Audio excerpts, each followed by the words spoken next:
Into the Arms of Morpheus, a speculative romance by Gaia B. Amman. From the outside, the glass walls of the small corner cafe give the odd impression that the 2 floors above are resting on stilts. Shaped like the Flatiron, the Victorian building is modernized by its clear bottom. White-painted letters with an ochre shadow declare from the cafe's window, Remedy House. I peer inside, wishing indeed this place held the solution to my rather peculiar issue.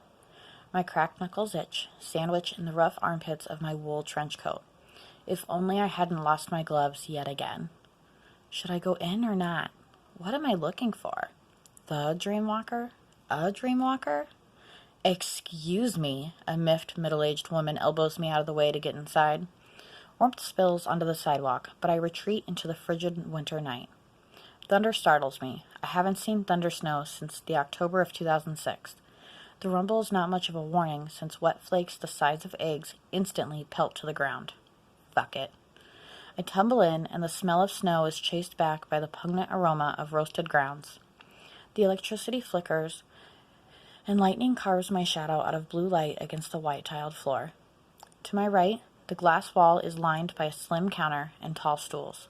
A mix of students and young professionals sit in pale rattan chairs around dainty marble tables. I refrain from scrutinizing the customers as I approach the main counter at the back and order a vanilla latte. Then I notice the shelves of liquor. Damn! Stress is indeed detrimental to my observational skills. I forego the liquid courage since the barista, a cute guy with colorful tattoo sleeves, blue eyes, and messy black hair, is already frothing my drink while humming a radical face tune. Is there a meetup group that comes here? I ask when he gives me my change. He melts before my eyes, lifting both hands to his heart while his face softens in a loving grin. You mean Josh? Recognizing the name I saw online, I nod. He points at an ungodly tall dude with platinum hair buzzed close to his scalp. He's hard to miss. Then he hollers, Josh, dear, another stray sheep for your dream flock. I clutch the hot mug for dear life, but as I can't admit out loud, I might believe in dreamwalkers. There is no space for whimsy in my world of matter and energy, only quarks and other subatomic particles. Josh sits with his back to me, beside a blonde. The man across from them lifts his gaze to me. I'm the black sheep of this white flock, literally. Then Josh turns with a goofy grin, and our eyes lock. Huh, he's not white either.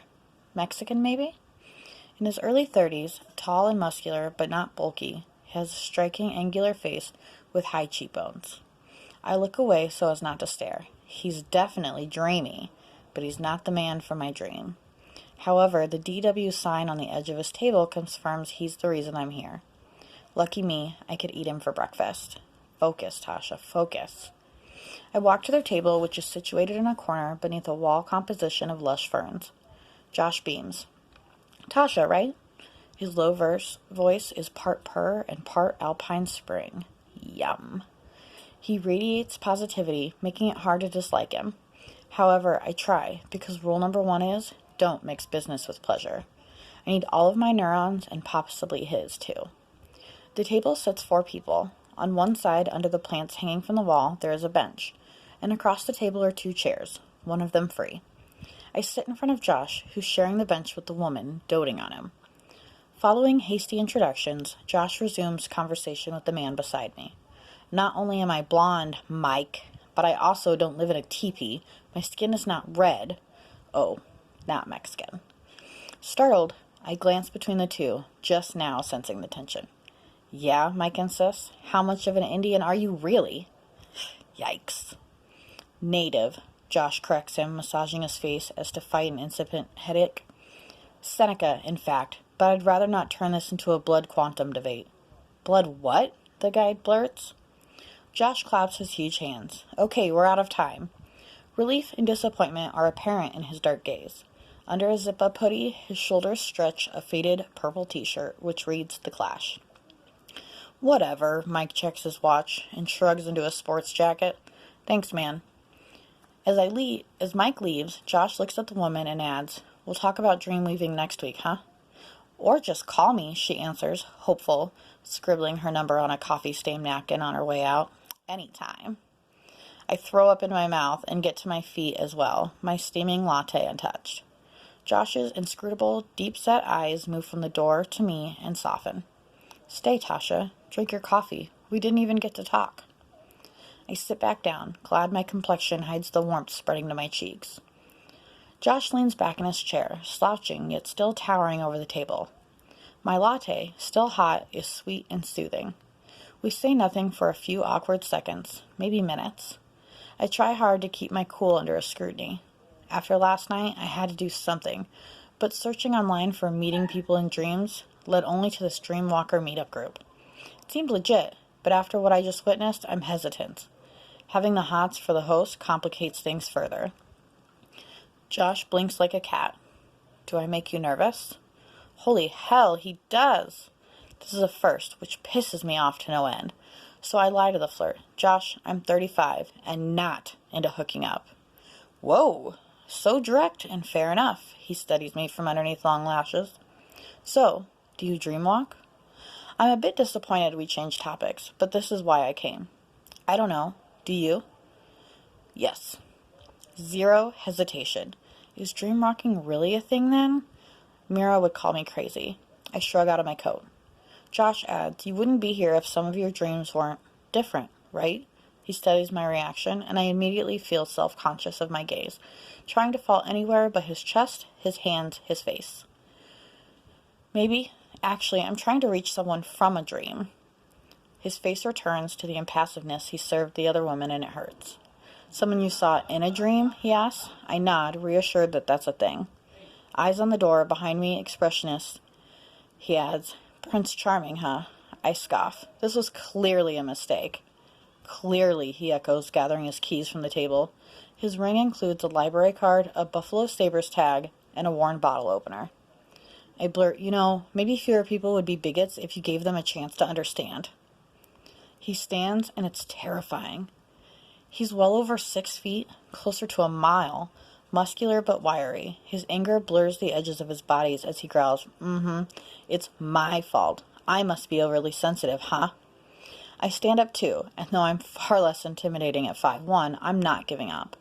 People shouldn't stereotype you, but didn't you just conclude I'm looking for Prince Charming because I'm a woman? Would you have said the same thing to Mike? He quirks an eyebrow. Against all odds, 6 backs down. We're face to face now.